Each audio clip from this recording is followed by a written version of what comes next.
Good morning students. சரி, எல்லாருமே ஓரளவு எக்ஸாம் நிறைய பேர் எழுதிருக்கீங்க. ஒரு சில மாணவர்கள் எழுதாமல் இருக்கீங்க. சரியா?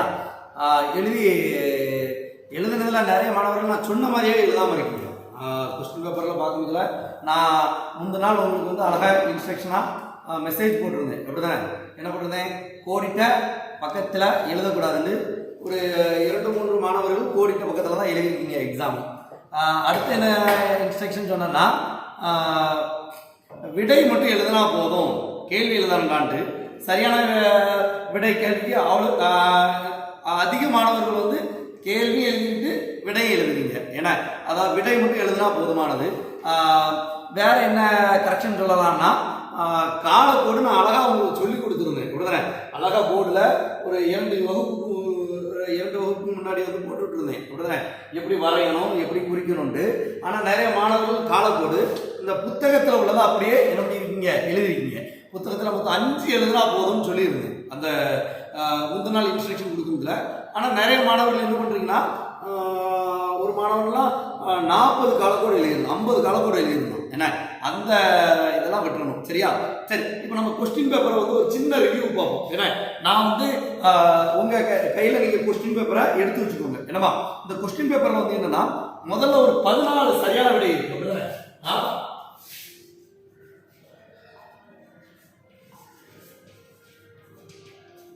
இந்த 14 சரியான விடைக்கும் 1 மார்க். 14 மார்க்.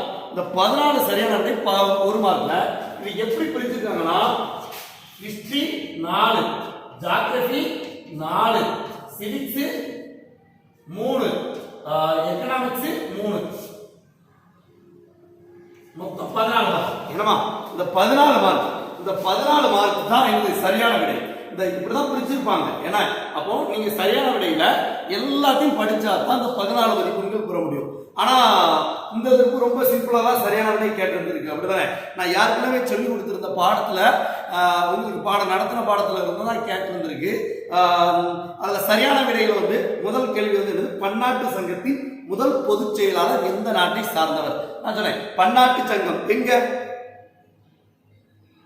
எங்க இருக்கு சொல்லி கொடுத்துருக்கலாம். திகை ஜெனிவாவில் இருக்குன்னு சொல்லி கொடுத்துருந்தேன், ஞாபகம் இருக்கா?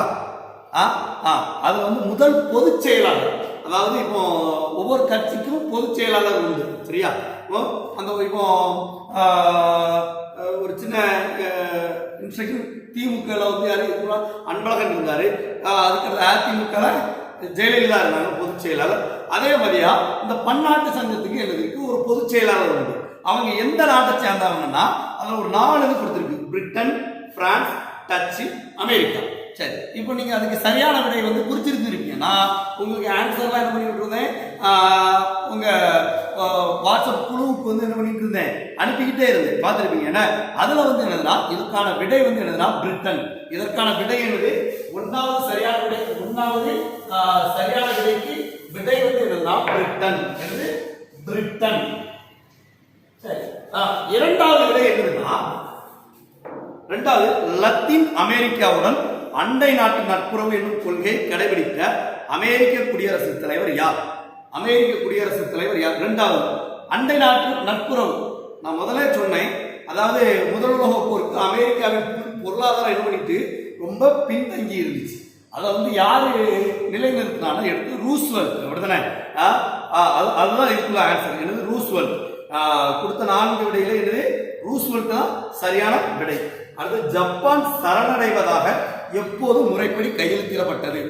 ஜப்பான் நான் சொல்லல, அதாவது 2வது வேர்ல்டு வார்ல ஜப்பானால என்ன பண்ண முடியல, அதுக்கு மேல போரிட முடியலன்னு சரி இந்த போரை வந்து முடிச்சு விடுவோம், ஒரு ஒப்பந்தத்துல கையெழுத்து போடாது தெரியுமா? அந்த தேதி கேட்டிருக்கு. அந்த தேதி என்னதுன்னா செப்டம்பர் 2, 1945. செப்டம்பர் 2, 1945 இதுதான் ஜப்பான் சரணடைவதாக கையெழுத்திட்டது. இதோட என்னாச்சு? 2ஆம் உலக போர் முடிவடைஞ்சு. நான் அப்படிதான் சொல்லி கொடுத்துருந்தேன். சரியா? அடுத்த 4வது விடைக்கு என்னதுன்னா, அமெரிக்க ஐக்கிய நாடும் அதன் ஐரோப்பிய நேச நாடுகளும் சேர்ந்து சோவியத் நாட்டின் ஆக்கிரமிப்பை தவிர்க்க ஏற்படுத்திய அமைப்பின் பெயர் டேஷ் ஆகும். இந்த அமைப்பு பெயர் என்ன கேட்டு, அது பேர் என்னது? சீட்டோ, நேட்டோ, சென்டோ, வர்சா ஒப்பந்தம். நம்ம என்ன ஒரு சில பேர் என்னன்னா சீட்டோ நேட்டோ சென்டோன்னு இந்த மூணையும் தவிர்த்துட்டு வர்ஷா ஒப்பந்தம் போட்டிருக்கான். இல்ல விடை வந்து என்னதுன்னா நேட்டோ. புக்ல நான் தெளிவா போட்டிருக்கேன். என்ன இது விடை என்னது நேட்டோ. அடுத்த 5வது என்ன இது வந்து எங்கன்னா புவியியல்ல இருந்து எடுத்திருக்கு. அப்படிதானே இந்த முதல் 4 எங்க இருந்து எடுத்ததுன்னா வரலாற்று பிரிவுல இருந்து எடுத்திருக்கு. அடுத்த பிரிவு என்னன்னா புவியியல்ல இருந்து எடுத்திருக்கு. இது வந்து எப்படின்னா கூற்று காரணம், அதாவது இந்த கூற்றிற்கு இந்த காரணம் சரியா, அதான் என்னது இதற்கான விடை. இப்போ இதை வந்து இமயமலை ஒரு காலநிலை அரணாக செயல்படுகிறது.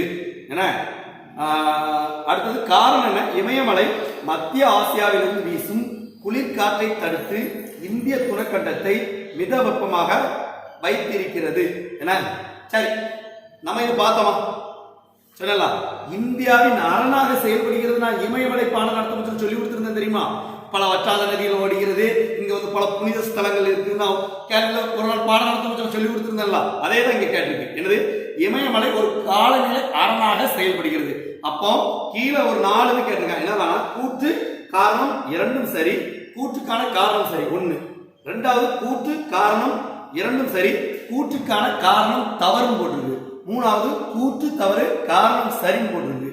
ஏன்னா 4வது கூற்று சரி காரணம் தவறுன்னு போட்டிருக்கு. சரியா, இதுல வந்து நான் உங்களுக்கு யாருன்னு சொல்லியிருக்கேன். அதாவது இந்தியாவுக்கு அரணா இருக்கு. அதாவது கடல்ல இருந்து வீசக்கூடிய காத்து வந்து இமயமலை மேல முட்டி நமக்கு நல்ல மழை பொழிவை தருது. அப்படித்தானே இப்படி நான் நடத்திருந்தேன். அப்போ இது கூட்டியது இந்தியாவின் அரணாவும் இருக்கு, அது நமக்கு நல்ல மழையும் தருதுன்னு சொல்லியிருக்கு. அப்போ இது கூட்டும் சரி காரணமும் சரி, காரணம் சரியான கூற்றை விளக்குகிறது. அதானே விடை வந்து என்னது ஆன்சர். சரியா, அதுக்கு அடுத்தது இதுல விடை இருக்கு. 6வது விடை ரொம்ப சிம்பிள்.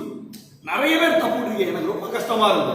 அதுல விடை இருந்து ஒரே அளவு மழை பெறும் இடங்களை இணைக்கும் கோடு டேஷ் ஆகும். என்ன கொஸ்டின்? ஒரே அளவு மழை பெறும் இடங்களை இணைக்கும் கோடு டேஷ். சம வெப்ப கோடுகள், சம மலை கோடுகள், சம அழுத்த கோடுகள், அற்ற கோடுகள். இப்போ இத கேள்வின ஒரே அளவு மழை, ஒரே அளவுனா சமன் அர்த்தம். அப்படிதானே மழை, அதே விடை சமமலை கோடுகள். இதுல பி தான் ஆன்சர். ஆனா நிறைய பேர் அற்ற கோடுகள் எழுதியிருக்கா, சம அழுத்த கோடுகள் இல்ல, சமமலை கோடுகள் தான் ஆன்சர். 6வது விடை வந்து என்னது சமமலை கோடுகள். அதுக்கடுத்து 7வது என்னன்னு கேட்டுக்கோ. கரிசல் மண் டேஷ் என்று அழைக்கப்படுகிறது. நான் பாடம் நடத்துறதுல அன்னைக்கு உங்களுக்கு சொல்லி கொடுத்தேன். பருத்தி விளைவதற்கு ஏற்ற மண் என்னது கரிசல் மண். ஏன்னா ஈரத்தை தக்க வைக்கக்கூடிய தன்மை கொண்டது நான் அன்னைக்கு உங்களுக்கு சொல்லி கொடுத்துருந்தேன். ஏன்னா கரிசல் மண் அப்போ பருத்தி வந்து அதிகமாக விளையுது. அப்போ அது பேர் என்னது பருத்தி மண் சொல்லுதாங்க. சரியா, வறண்ட மண் கிடையாது, ஒவ்வொரு மண் கிடையாது, மலை மண் கிடையாது. கரிசல் மண் அதிகமாக எங்க விளையும்? கரிசல் மண் அதிகமாக இங்க பருத்தி விளையிற இடத்துல கரிசல் மண் இருக்கும். அப்போ கரிசல் மண்ணை பருத்தி மண் என்றும் அழைக்கிறாங்க. சரியா, அதுக்கு அடுத்தது ரொம்ப முக்கியமான கேள்வி. இது வந்து குடிமையல் போயாச்சு. நம்ம இங்க போயாச்சு, குடிமையல் போயிட்டாங்க. ஏன்னா லோக்சபா தேர்தலில் போட்டியிட தேவையான குறைந்தபட்ச வயது நான் அன்னைக்கே சொல்லியிருந்தேன். லோக்சபா என்ன மக்களவையா மாநிலங்களவையா? மக்களவை. எதுக்கு லோன்னு நம்மளை அலைய விடுவாங்க. அப்படிதானே மக்களை தான் லோன்னு அலைய விடுவாங்க. அதனாலதான் லோக்சபா, அதனால என்னது மக்களவை. இந்த மக்களவை இப்ப ரீசெண்டா நம்ம திருநெல்வேலி தொகுதியில் ஞானத்திறன் எம்பி அவர்கள் வந்து வெற்றி பெற்றாங்க. அப்படிதானே அந்த தேர்தல் தான். இப்போ அதுல வந்து குறைந்தபட்ச வயசு இப்ப போட்டியிடலாம். இப்ப நீங்க போட்டியிட முடியாது. அப்படிதானே எதற்கு? உங்களுக்கு நான் சொல்லி கொடுத்துருக்கேன். ஒரு எலெக்ஷன்ல போட்டியிடறதுக்கு என்னென்ன இதெல்லாம் வேணும்னு சொல்லியிருக்கேன்.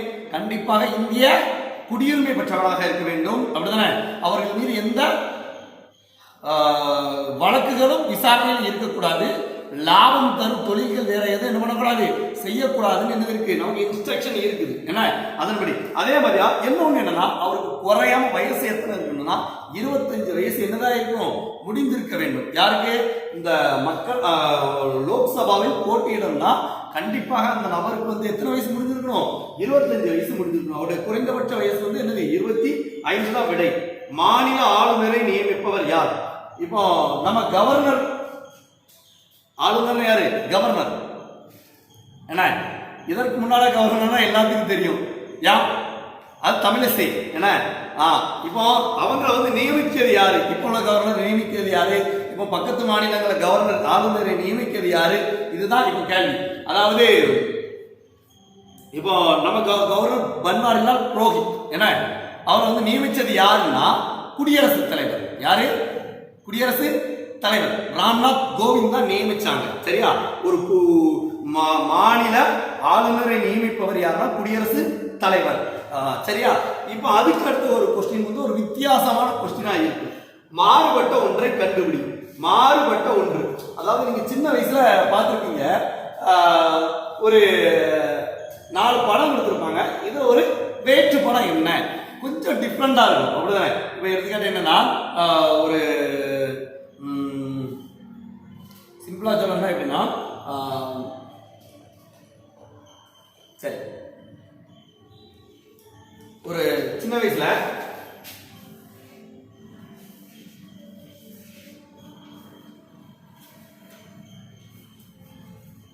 இந்த 4 வேறுபட்டது என்னதுன்னா நீ உடனே சொல்லிடுவா, இதை சொல்லுவோம். சிறு வயதுல நம்ம பார்த்துருப்போம் அப்படிதானே.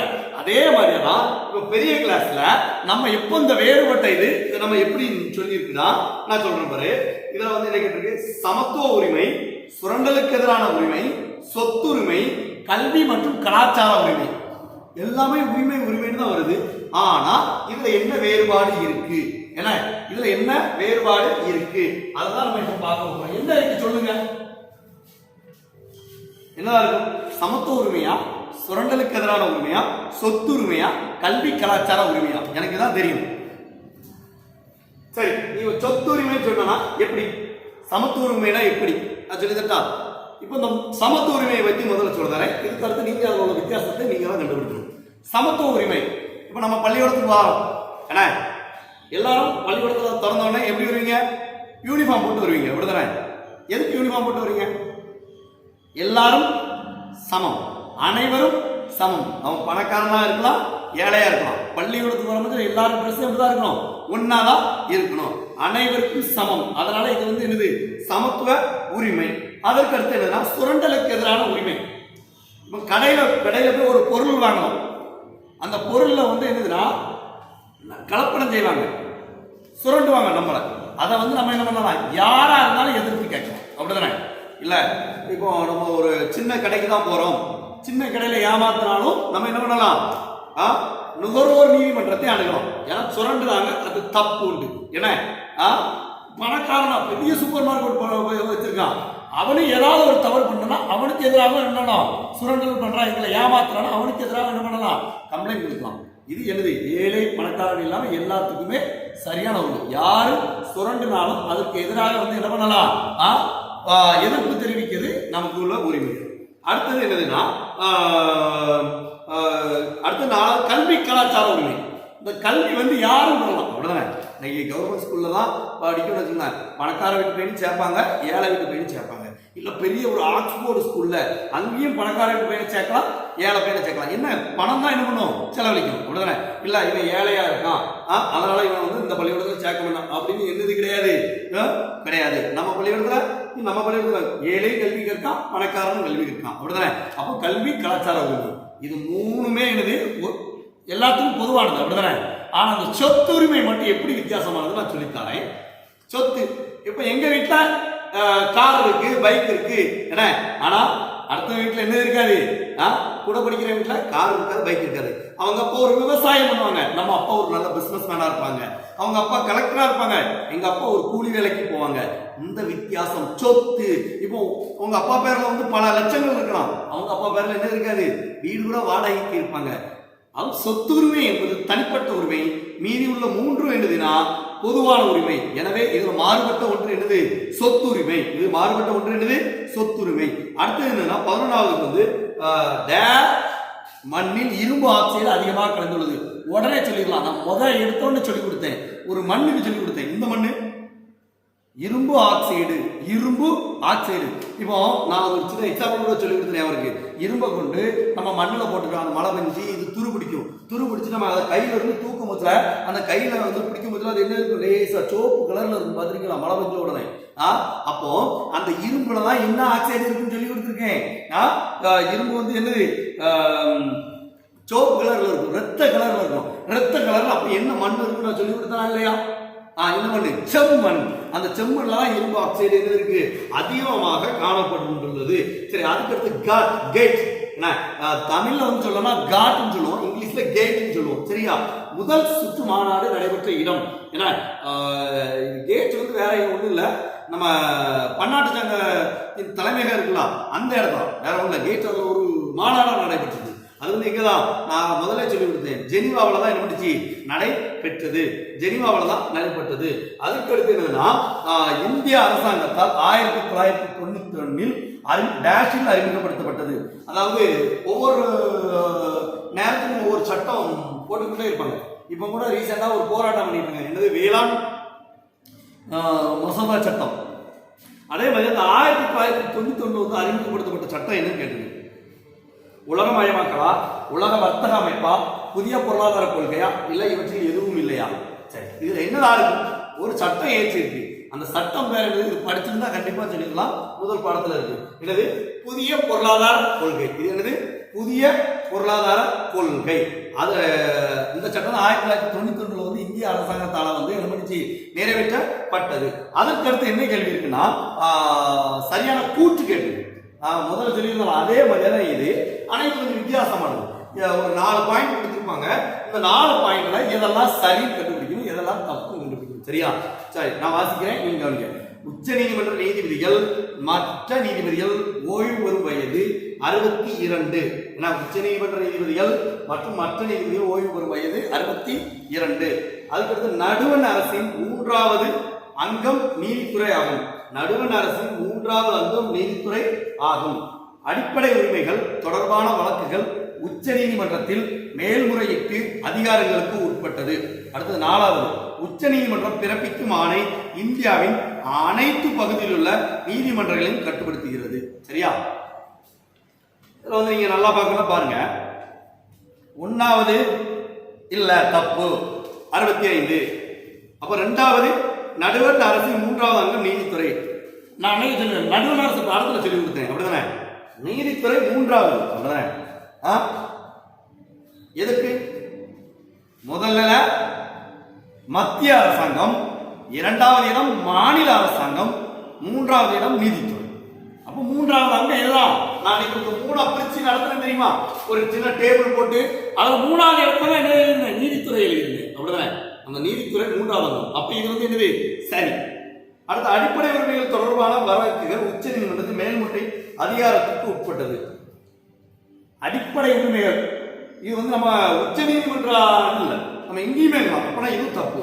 நானும் உச்ச நீதிமன்றம் பிறப்பிக்கும் ஆணை இந்தியாவின் அனைத்து பகுதிகளில் நீதிமன்றங்களையும் கட்டுப்படுத்தும். கரெக்டான ஆன்சர், அப்படிதானே? அதாவது இப்போ ஹைகோர்ட்ல வந்து நம்ம வந்து என்ன பண்ணுவோம், ஒரு சில கேஸ் நமக்கு தண்டனை வந்து நம்ம எங்க போய் அப்பீல் பண்ணலாம், சுப்ரீம் கோர்ட் போய் அப்பீல் பண்ணலாம். ஆனா சுப்ரீம் கோர்ட்ல தண்டனை கொடுத்த பிறகு ஹைகோர்ட் வந்து அதை பண்ண முடியாது, தடை செய்ய முடியாது. அப்ப 4வது கரெக்ட். இதற்கு சரியான விடைய 2வது மற்றும் 4வது விடை மட்டும் என்னது சரியான விடை. சரி, இந்த 14 விடை சரியா எழுதிருந்தா 14 மதிப்பெண்கள் என்ன பண்ணுவோம் கிடைக்கப்படும். அதற்கு அடுத்தது என்னன்னா பகுதி 2ல 2 மதிப்பெண்கள் வினா கொடுத்துருக்கு. பகுதி 2ல 2 மதிப்பெண்கள் வினா கொடுத்துருக்கு. அதுல மொத்தம் எத்தனை விடை பார்த்தோம்னா 15ல இருந்து 28ஆம் நம்பர் கேள்வி வரை, 15ல இருந்து 28. மொத்தம் எத்தனை கேள்வினா 14 கேள்வியில நம்ம எத்தனை கேள்வி எழுதணும், 10 கேள்வி எழுதணும். நிறைய பேர் என்ன எழுதியிருக்காங்க, 14 கேள்வி எழுதி வச்சிருக்கான், அப்படிதானே? அதெல்லாம் தவறு. அங்க எத்தனை கேள்வி கேட்கோ அத்தனை கேள்விக்கு விடை எழுதினா போதும். இந்த 14 கேள்வி இல்ல 10 கேள்வி கண்டிப்பாக என்ன பண்ணணும், விடை எழுதணும். சரி, அதுல வந்து நம்ம இப்போ நான் சொல்றேன் ரொம்ப சிம்பிளான கேள்வி தான். 14 கேள்வியுமே விடை வந்து என்னது எளிதான விடையை அளிக்கக்கூடிய விடை தான். இப்போ 15வது கேள்வி எடுத்துக்கிட்டோமா, மூவர் கூட்டு நாடுகளின் பெயர்களை எழுது. 3 நாடு தான். என்னதுடா, இங்கிலாந்து, பிரான்ஸ், ரஷ்யா. 15வது கேள்விக்கான விடை இங்கிலாந்து, பிரான்ஸ், ரஷ்யா. இந்த 3 பேரை எழுதினாலே உங்களுக்கு எத்தனை மதிப்பெண்கள் உண்டு, 2 மதிப்பெண்கள் உண்டு. அடுத்த பதுங்கு குழி போர் முறை பற்றி நீங்க நான் யாருக்கா சொல்லி கொடுத்தேன். பதுங்கு குழி போர், அதாவது எதிரிகள் வந்து என்ன பண்ணக்கூடாது, நம்மளை தாக்காதவாறு நாம் பதுங்கி இருந்து என்னது நமக்கு அந்த குழியில வந்து என்னது போர் ஆயுதங்கள் இதெல்லாம் வரலாம். அந்த கேள்வி என்ன. அதுக்கடுத்து டாலர் ஏகாதிபத்தியம், அமெரிக்காவின் கொள்கை என்னது, டாலர் ஏகாதிபத்தியம். என்ன. அதற்கடுத்து பிரிட்டன் உட்ஸ் இரட்டையர்களின் பெயர்கள். இரட்டையர்கள் பெயர்கள் 2 நபர் கிடையாது. என்ன, உலக வங்கி பன்னாட்டு அமைப்பு. ஏன்னா உலக வங்கி பன்னாட்டு அமைப்பு.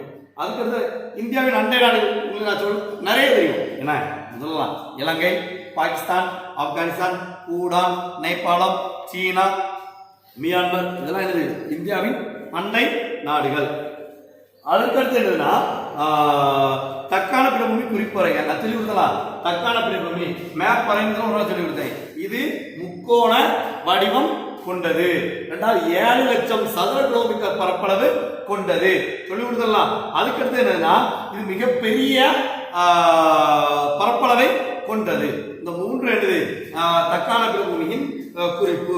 அதாவது 2 மதிப்பெண்களுக்கு கேள்விக்கு 2 பாயிண்ட் அல்லது 3 பாயிண்ட் எழுதினாலே போதுமானது. ஏன்னா தக்கான பீடபூமியெல்லாம் பற்றி சொல்லலாம், நிறைய சொல்லலாம். ஏன்னா அதற்கடுத்து என்னதுன்னா ஜெட் காற்றோட்டங்கள். காற்றோட்டம், இப்போ காற்றோட்டம் என்னது காற்று வீசுறது அப்படிதானே. வளிமண்டலத்தில் உயர் அடுக்குகளில் வீசும் காற்று ஜெட் காற்றுகள் எனப்படும். வளிமண்டலத்தில் உயர் அடுக்குகளில் வீசும் காற்று என்ன காற்று ஜெட் காற்றுகள். என்ன அதுக்கு இந்தியா வேளாண் பருவநிலை குறிப்பிடுங்க. நான் சொல்லி கொடுத்துருக்கேன். காரிஃப், ராபி, சயத் என்ற 3 பருவங்கள் உள்ளது. என்ன பருவங்கள்லாம் காரிஃப், ராபி, சயத். இப்ப காரிஃப் பருவம் வந்து எப்பன்னா ஜூன் முதல் செப்டம்பர் வரை. காரிஃப் பருவங்கள் எப்பன்னா ஜூன் முதல் செப்டம்பர் வரை. ராபி பருவங்கள் எப்பன்னா அக்டோபர் முதல் மார்ச் வரை. சயத் பருவங்கள் எப்பன்னா ஏப்ரல் முதல் ஜூன் வரை. இதுதான் என்னது இந்த காரிஃப், ராபி, சயத் வேளாண்மை பருவ காலங்கள். அடுத்த நீதி பேராணை என்றால் என்ன? ரைட். அதாவது என்னன்னா ஒரு சட்டம். அதுக்கு என்னதுன்னா அரசாங்க முத்திரையுடன் என்னது கொடுக்கப்படும் ஆணை நீதி பேராணை. இப்போ ஒரு கோர்ட்ல ஒரு தண்டனை வேண்டாம், அவனுக்கு உடனே ஆயுள் தண்டனை ஒரு முத்திரை குத்துவாங்க. என்ன அதான் என்னது ஜட்ஜ்மெண்ட். என்ன அதான் ரைட். அதுதான் சட்டம். என்ன அதை வந்து என்ன பண்ணுது அது நீதி பேராணை எனப்படும். அதற்கடுத்து என்ன இந்திய குடியரசுத் தலைவர் எவ்வாறு தேர்ந்தெடுக்கப்படுகிறார்? சரி, நம்ம முதல்ல சொல்லுவோம். பிரதமர், முதலமைச்சர் எல்லாம் சொல்லி கொடுத்தேன். நீங்க நல்லா கவனிக்கிறதுல நான் எதை சொல்லி கொடுத்தேன்? ஆளுநரையும் சொல்லி கொடுத்தேன், குடியரசுத் தலைவரும் சொல்லி கொடுத்தேன். இப்போ பிரதமர், குடியரசுத் தலைவர்லாம் எப்படின்னா மக்கள் போய் என்ன பண்ணுவாங்க, தனக்கு பிடித்த இப்போ பிரதமரை தேர்ந்தெடுக்குன்னா மெம்பர் ஆஃப் பார்லிமெண்ட் மக்களவை உறுப்பினர்களை நம்ம வந்து என்ன பண்ணுவாங்க ஓட்டு போட்டு செலக்ட் பண்ணி அவங்க வந்து என்ன பண்ணுவாங்க அந்த கட்சியினுடைய தலைவர் யாரு பிரதமர். இப்போ முதலமைச்சருக்கு சட்டமன்ற உறுப்பினர்கள்லாம் என்ன பண்ணுவாங்க தேர்ந்தெடுத்து அவங்க கட்சி தலைவர் வந்து முதலமைச்சர். ஆனா இந்த குடியரசுத் தலைவர் எப்படி தேர்ந்தெடுப்பாங்க நான் சொல்லியிருக்கேன்னா இது வந்து நேரடி தேர்தல் கிடையவே செய்யாது. என்னது மறைமுக தேர்தல். இந்த மறைமுக தேர்தல் எப்படின்னா அதாவது இப்போ எம்எல்ஏ, எம்பி இவங்கெல்லாம் என்ன தேர்ந்தெடுக்கக்கூடிய ஒரு பிரதிநிதி. இவங்க எப்படி தேர்ந்தெடுப்பாங்கன்னா இது மறைமுக தேர்தல் வந்து என்னது நாம் தேர்ந்தெடுக்கப்பட்ட உறுப்பினர்களால் அவர்கள் தேர்ந்தெடுப்பது தான் யாரு குடியரசுத் தலைவர். இவர் தான் என்னது இந்திய நாட்டின் முதல் குடிமகன். இவர் யாரு இந்திய நாட்டின் முதல் குடிமகன். இவர் வாக்காளர் குழுமத்தால் மட்டும் தேர்ந்தெடுக்கப்படுகிறார். இவர் தான் யாரு குடியரசு தலைவர். அடுத்த ஆளுநராக நியமிக்கப்படும் தகுதிகள் என்னது இவர் யாருன்னா யாருக்கு சொல்லிக் கொடுத்தேன்? இந்திய குடிமகனாக இருக்க வேண்டும். லாபம் தரும் எந்த ஒரு தொழிலும் செய்யக்கூடாது. இவர் மேல என்னது இருக்கக்கூடாது? குற்ற வழக்குகள் இருக்கக்கூடாது. ஏன்னா அடுத்த குறைந்தபட்சம் இவருக்கு வந்து எத்தனை வயது இருக்கணும்? 35 வயது இருக்கணும். சார் இப்பதான் 25 வயசு சொல்லி கொடுத்து அதுக்கு 35. அது என்னது எம்பி எலெக்ஷனுக்கு. ஆளுநருக்கு குறைந்தபட்சம் 35 வயதுகள் என்ன இருக்கும்? முடிவடைந்து இருக்கணும். அடுத்தது உலகமயமாக்கல் என்றால் என்ன? பொருளாதாரங்கள் அனைத்தும் ஒன்றிணைப்பதுதான் என்னது உலகமயமாக்கல். பொருளாதாரம் அனைத்தும் எப்படி ஒன்றிணைப்பது உலகமயமாக்கல். அதற்கு அடுத்தது என்னதுன்னா நேர்மறையான தாக்கங்கள் 2 எழுது. உலகமயமாக்கலின் நேர்மறையான தாக்கம் அதாவது மனிதனின் வாழ்க்கை தரத்தை உயர்த்துதல், உள்நாட்டு வருமானத்தை அதிகரிக்க செய்தல். ஏன்னா இப்ப நம்முடைய வாழ்க்கை தரத்தை வந்து உயர்த்தணும், உள்நாட்டு அதிகரிக்கணும். இதுதான் எனது உலகமயமாக்கல். பசுமை புரட்சியின் விளைவுகள். பசுமை புரட்சினா என்ன? நான் முதல்ல சொல்லியிருக்கேன். நல்ல வயல் பச்சை பசையில் இருக்கிறது பசுமை புரட்சி. அப்படிதானே? பசுமை புரட்சி 5 ஆண்டு திட்டங்களில் ஒரு புரட்சி ஏற்பட்டுச்சு. அது என்னதுன்னா உணவுப் பொருளை தண்ணீரை விடுவது, பால், முட்டை, கோதுமை இதெல்லாம் என்னது அனைவருக்கும் கிடைக்கிறதுக்கு வழிவகை செய்யணும்னு ஒரு புரட்சி ஏற்பட்டது, பசுமை புரட்சி. சரியா? இது முடிஞ்சு இந்த 14 கேள்வியில ஏதேனும் 10 கேள்விக்கு விடை எழுதுனா இதுக்கு ஒவ்வொரு கேள்விக்கு 2 மதிப்பெண்கள், மொத்தம் எத்தனை கேள்விக்கு? மொத்தம் 20 மதிப்பெண்கள் கிடைக்கும். மொத்தம் 14 20 34 மார்க் ஆச்சு. சரி, இப்ப அதுக்கு அடுத்து 3வது பகுதி. இதுல வந்து என்ன, பைத்தன் 50, ஏதேனும் 10 எழுதணும். ஏதேனும் 10 எழுதணும். இது ரொம்ப சிம்பிள். நான் ஒரு சின்ன எக்ஸாம்பிள் சொல்லிக்கிறேன். முதல்ல கோடிக்கடன் எழுதிடலாம். என்ன, கோடிக்கடன் எழுதிடலாம், வேறுபடுத்துக எழுதலாம், வேறுபடுத்தி எழுதிடலாம். ஏன்னா அடுத்தது காலக்கோடு வரைபடம். 4 5 மார்க் முடிஞ்சு. நீ கேள்வியே படிக்காண்டாம், 4 5 மார்க் பண்ணிடலாம், முடிச்சிடலாம். அப்படிதானே? 4 5 மார்க் முடிச்சிடலாம். மீதி 6 5 மார்க் தான் எழுதணும். இப்போ ஃபர்ஸ்ட் கோடிக்கடத்தை நான் சொல்லுறேன். என்னது, நாசிச ஜெர்மனியின் ரகசிய காவல்படைக்கு நாசம் பண்ணது யாருன்னு சொல்லி கொடுத்துருக்கேன். யார்? ஹிட்லர். அதானே? அவனுடைய காவல்படை பேர் என்ன? கெஸ்டப். சொன்னலாம், கெட்டு போனவனுக்கு கெட்டு போறான்னா அவன் பேர் கெட்டவன், கஷ்டம் கொடுத்தவனா அவன் பேர் கஷ்டம் கொடுக்கிறவன். அப்போ கஷ்டம் கெஸ்ட் அப்படி சொல்லி கொடுத்தலாம். கெஸ்டா வரவன் தான் நமக்கு கஷ்டமா இருப்பான். அப்படிதானே? கெஸ்டா வரவன் தான் கஷ்டமா இருப்பான். ஒரு நாள் வந்தா அவனுக்கு தெரியாது, 15 நாள் 20 நாள் இருந்தா நமக்குள்ள சந்தோஷம் என்ன பண்ணுவோம், பறிபேறும். அதனால அவனுக்கு அந்த பேர் என்ன பேர்? கெஸ்டபோன்னு அவங்களுக்கு சொல்லி கொடுத்துருந்தேன். கெஸ்டபோ.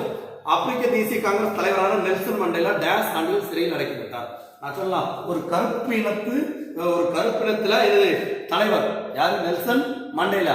அவர் வந்து எத்தனைனா ஒரு 27 ஆண்டுகள் இங்கதான் தன்னுடைய வாழ்நாள்ல பாதி வருஷத்துக்கு மேல இங்கதான் கிடைச்சாருன்னா சிறையில் தான் கிடைச்சாரு. யாரு? Nelson Mandela. 27 ஆண்டுகள். முதலில் அரசியலமைப்பு என்னும் கொள்கை டேஸில் தோன்றியது. அரசியலமைப்பு கொள்கையில் தோன்றிய முதல் நாடு அமெரிக்க ஐக்கிய நாடுகள். அமெரிக்க ஐக்கிய நாடுகள். அதற்கு இந்திய அரசியலமைப்பு சட்டத்தின் பாதுகாவலர் யார்? உச்ச நீதிமன்றம். நம்ம ஒருவேளை ஒரு தப்பு பண்ணல, அதை வந்து கீழ்கோர்ட்டு ஜட்ஜ்மெண்ட் கொடுத்து தண்டனைனா மேல் கோர்ட்ல போய் என்ன பண்ணலாம், சரியான ஆதாரத்தை கொடுத்து நம்ம வந்து என்ன பண்ணலாம், விடுதலை அடைஞ்சிக்கலாம். ஒன்று இந்திய அரசியலமைப்பின் பாதுகாவலர் யாருன்னா உச்ச நீதிமன்றம். டேஸ் ஊட்டச்சத்து குறைபாட்டின் முக்கிய குறைபாடு. ஊட்டச்சத்து குறைஞ்சிச்சு. இப்போ நல்லா ஹெல்த்தியா இருந்தோம்னா நல்லா வெயிட் போட்டுருக்கோம். ஊட்டச்சத்து குறைவு இருந்ததுன்னா உடம்பு சரியில்லாம போச்சுன்னா என்ன ஆகும்? முதல்ல எடை குறைப்பு. இந்த எடை குறைப்பு தான் இந்த ஊட்டச்சத்தின் முதல் காரணம். அதற்கடுத்து தென்னாப்பிரிக்க அரசியலின் எழுச்சி வளர்ச்சி குறித்து எழுதுக. தென்னாப்பிரிக்கா யாருக்கு நான் சொல்லி கொடுத்துருந்தேன்? அந்த நெல்சன் மண்டேலா போராட்டங்கள், இந்திய காங்கிரசுகள், இந்த கருப்பினத்திற்கும் வெள்ளை இனத்திற்கும் ஏற்பட்ட மோதல்கள், அந்த கேள்வி ஒன்று இருந்துடலாம். அந்த கேள்விக்கான விடை. சரியா? ஐக்கிய நாடுகள் சபையின் அமைப்பு செயல்பாடுகள். இதுலதான் என்னன்னா இந்த ஒப்பந்தங்கள் இதை மீறக்கூடாது. அந்த கேள்வி பற்றி கூறப்பட்டுள்ளது. வானிலை மற்றும் காலநிலை வேறுபடுத்துக. வானிலை காலநிலை என்ன? வானிலை என்னது? அதாவது வருடத்திற்கு அன்றாட சுழல்கள். இப்போ மே மாசம் நம்ம நீட்டா சொல்லிடலாம், கோடை காலம். இப்போ நவம்பர் இப்போ அக்டோபர் நவம்பர்ல மழை காலம். இப்போ டிசம்பர் ஜனவரில என்னது குளிர்காலம். இதெல்லாம் சொல்லுது. இது வானிலை. அது வந்து வருடத்திற்கு தன்னுடைய சுழற்சியை சுற்றி கொண்டே இருப்பது. ஆனா காலநிலை என்பது ஒரு 30-35 ஆண்டுகள் வானிலை கணக்கிடப்படுவதுதான் என்னது காலநிலை. வடகிழக்கு பருவக்காற்று, தென்மேற்கு பருவக்காற்று. வடகிழக்கு பருவக்காற்று என்னது? நிலத்திலிருந்து கடலை நோக்கி வீசும் காற்று வடகிழக்கு பருவக்காற்று. தென்மேற்கு பருவக்காற்று என்பது என்னது? கடலில் இருந்து நிலத்தை நோக்கி வீசும் காற்று தென்மேற்கு பருவக்காற்று. வடகிழக்கு பருவக்காற்று ஒரு வறண்ட காற்று, தென்மேற்கு பருவக்காற்று ஒரு குளிர்ந்த காற்று என இப்படி எழுதலாம். சரியா? வடமேற்கு வந்து நிலத்துல இருந்து வீசுறதுனால அது வெப்பமா தான் வீசும். அப்படிதானே? ஆனா தென்மேற்கு கடல்ல இருந்து வீசுது. தெற்கதான் அதிகமா கடல் இருக்கு. அப்போ அது குளிர்ந்த காற்றா இருக்குது அப்படின்னு. வேளாண்மை இந்தியாவின் முதுகெலும்பு. காரணம் கூறுக. இது வந்து சரியானதா? சரி. யார் வேளாண்மை? வேளாண்மை இல்லைன்னா இந்தியாவில் அதிகமாக மக்கள் வந்து 80% மக்கள் வேளாண்மை தொழிலை நாம் சார்ந்து இருக்கிறாங்க. அதனால இந்த வேளாண்மை இந்தியாவின் முதுகெலும்பு என்று அழைக்கப்படுகிறது. அதுக்கடுத்து இந்திய சமூகத்தின் புத்தளச்சிக்கு ராமகிருஷ்ண பரமேஸ்வரன் விவேகானந்தம் ஆட்சி கொண்டு நான் சொல்லியிருக்கேன். இவங்கெல்லாம் என்ன பண்ணாங்கன்னா பெண் கல்வி வரது, குழந்தை திருமணம், சதி, இதெல்லாம் என்ன பண்ணாங்க? எதிர்த்து என்ன பண்ணாங்க? போராடினாங்க. அனைவருக்கும் கல்வி, சமத்துவ உரிமை, இதுக்கெல்லாம் யாரும் பரமஹம்சரும் விவேகானந்தரும் போராடினாங்க. அவர்கள் வந்து என்னது மக்களிடத்துல வந்து ஒரு அறியாமை என்ன ஒரு மூடத்தை வந்து கொண்டு ஒரு அறிவுபூர்வமான சிந்தனைகளை கருத்துக்களை விதைத்தாங்க. பெண்களின் மேம்பாட்டிற்கு 19ஆம் நூற்றாண்டு செய்த சீர்திருவாதிகள் நான் சொல்லலாம். யாருன்னா ராஜாராம் மோகன் ராய், விவேகானந்தர், ராமகிருஷ்ண பரமஹம்சர், வேற ஜோதிபா பூலே, இவங்கெல்லாம் என்ன சொன்னாங்கன்னா பெண்களுக்கு எதிரான அடிமைகளை இருந்து அவங்க குருகுல கல்வி முறை ஒழிச்சாங்க. எல்லாரும் கல்வி பெறலாம், பெண்களுக்கும் வாக்குரிமை உண்டு. இப்படி என்ன பண்ணாங்க, 19ஆம் நூற்றாண்டில் வந்த சீர்திருத்தவாதிகள்லாம் மாற்றத்தை என்ன பண்ணாங்க, கொண்டு வந்தாங்க. அதுக்கடுத்து என்னன்னா இந்திய மண் வகைகள் செம்மண், கரிசல் மண், வண்டல் மண், சரளை மண், ஊவர் மண், மலைமண், வேற என்னது வறண்ட மண், பாலைமண், ஊவர் மண், இப்படி இருக்க மண்ணில் ஏதாவது ஒரு 5 வகை எடுத்து அதில் விரிவிக்க சொல்லியிருக்கு. காடுகள் பற்றி விவரிக்கும். காடுகள் ஒன்று தெரியும், சதுப்பு நில காடுகள், வெப்பமண்டல பசுமை மாறா காடுகள், வெப்பமண்டல பருவக்காற்று காடுகள், சுந்தரவன காடுகள், மலைக்காடுகள், இப்படி உள்ள காடுகளை பற்றி நீங்க என்ன பண்ணணும், பாலைவன காடுகள், முட்புதர் காடுகள், மலைக்காடுகள், இதை வந்து என்ன பண்ணணும், நீங்க ஒரு விவரித்து எழுதணும். அவருடைய பண்புகள் எழுதணும். பிரதம அமைச்சர் நான் சொல்லி கொடுத்துருக்கேன். பிரதமர் வந்து தேர்தலும் 2 போட்டிட்டு வெற்றி பெறணும். அடுத்தது அவர் மக்களுக்கு என்ன பணிகள் செய்யணும். அவர் தான் அரசியல் கட்சி தலைவர். அவர் வந்து தன்னுடைய கட்சியை வந்து கட்டுப்பாட்டுக்குள்ள வச்சிருக்கணும் என அவருக்கு சொல்லப்பட்டுள்ளது. அடிப்படை உரிமைகள், உனக்குள்ள அடிப்படை உரிமை, கல்விக்கு ஏற்பது உரிமை, வேற என்னது கல்வி உரிமை, கலாச்சார உரிமை, வேற சொத்துரிமை, இதெல்லாம் என்னது உன்னுடைய அடிப்படை உரிமைகள். உலகமயமாக்கலின் சவால்கள், இந்த பொருளாதார கொள்கையில் உள்ள சவால்கள் பற்றி கூறப்பட்டுள்ளது. புதிய வேளாண் கொள்கைக்கான முக்கிய குறிக்கோள்கள், இந்த வேளாண் கொள்கையில் வந்து என்னென்ன முக்கிய குறிப்புகள் இருக்கு அதை பற்றி எழுதணும். அடுத்த காலக்கோடு, நான் அந்த காலக்கோடு நான் அழகா சொல்லி கொடுத்துருந்தேன்.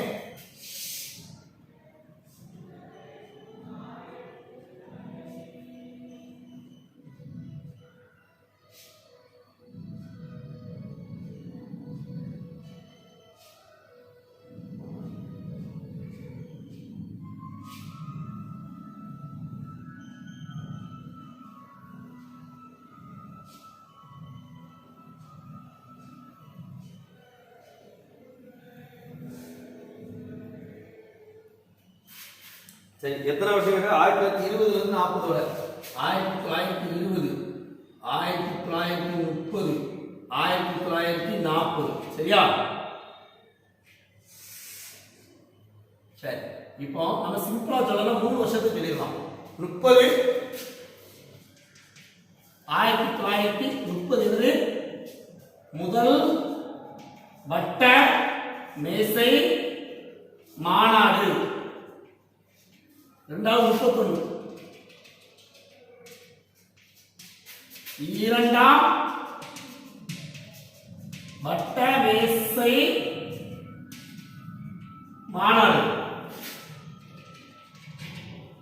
1932, 3ஆம் வட்ட மேசை மாநாடு. சரியா? இதுதான் எழுது. 3 இதுக்கு எளிதான விடை. அதற்கு அடுத்து என்னன்னா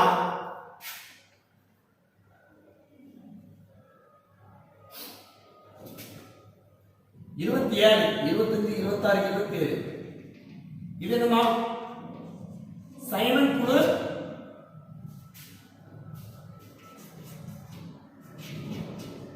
சைமன் குழு 22 என்ன சொல்லுது? சௌரி சௌரா.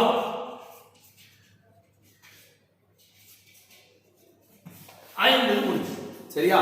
இந்த 5 1922 சௌரி சௌரா சம்பவம், 1927 சைமன் குழு வருகை, 1930 முதல் வட்ட மேசை மாநாடு, 1931 இரண்டாம் வட்ட மேசை மாநாடு, 1932 மூன்றாம் வட்ட மேசை மாநாடு. இந்த மேப்பை போடணும். இதுல ஒண்ணே ஒண்ணு எழுதுறது, ஒரு அலகு 10 ஆண்டுகள். சரியா? இது எழுதுனா உங்களுக்கு எத்தனை மார்க்? உடனே 5 மார்க். நிறைய மாணவர்கள் இது தவறுதலாக சேர்ந்திருக்கீங்க. அந்த தப்பை வந்து என்ன பண்ணீங்க, திருத்தி கொள்ளுங்க. அடுத்த தேர்வுல நல்ல முறையில் எழுதணும். சரியா? அதற்கு அடுத்து என்னன்னா இந்திய வரைபடம் கேட்டது. அவ்வளவுதான்.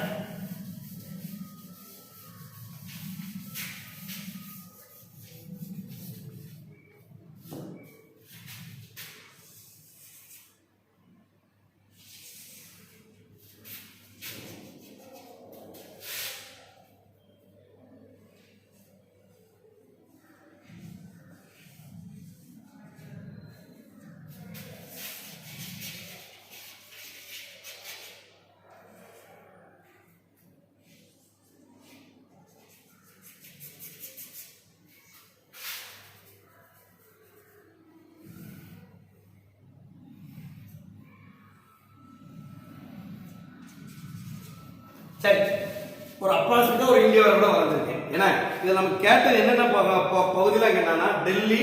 இப்போ டெல்லி நான் சொல்லி கொடுத்துருக்கேன், இந்த கழுத்து பகுதியில் சென்ட்ரலில் வரும் டெல்லி. அது பக்கத்திலே தான் 3 விடை இருந்திருக்கு, அப்படிதானே? என்னெல்லாம்னா டெல்லி, மீரட், ஆக்ரா. டெல்லி, மீரட், ஆக்ரா. இது டெல்லி, இது மீரட், இது ஆக்ரா. சரியா? இந்த 3. அதுக்கடுத்து என்னன்னா, சரியா, அதுக்கடுத்து எப்படின்னா ஜான்சி. இந்தியாவுடைய நடுவுல இருக்கு.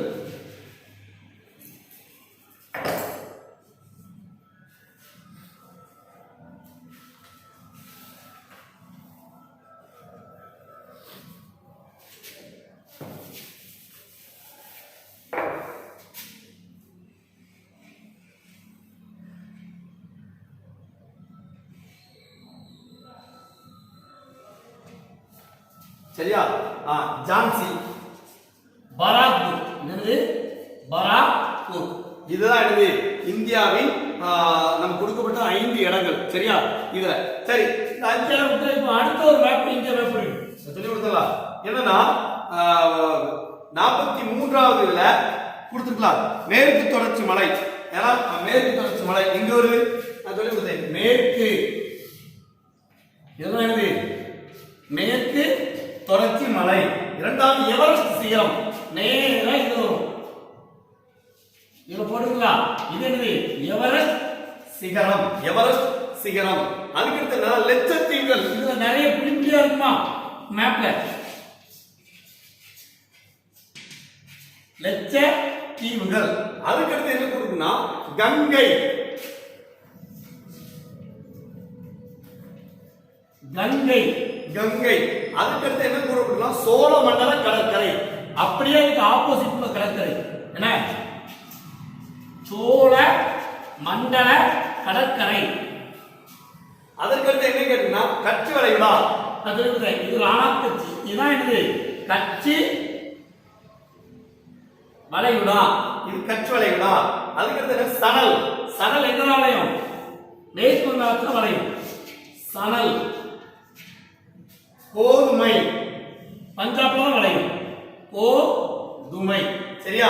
சரி, இது முடிஞ்சு. அடுத்தது மொத்தம் 43வது கேள்வி இருக்கு. இந்த 43வது கேள்வியில 2ல ஒரு கேள்வி எழுதணும். முதல் உலகப் போருக்கான முக்கிய காரணங்கள்.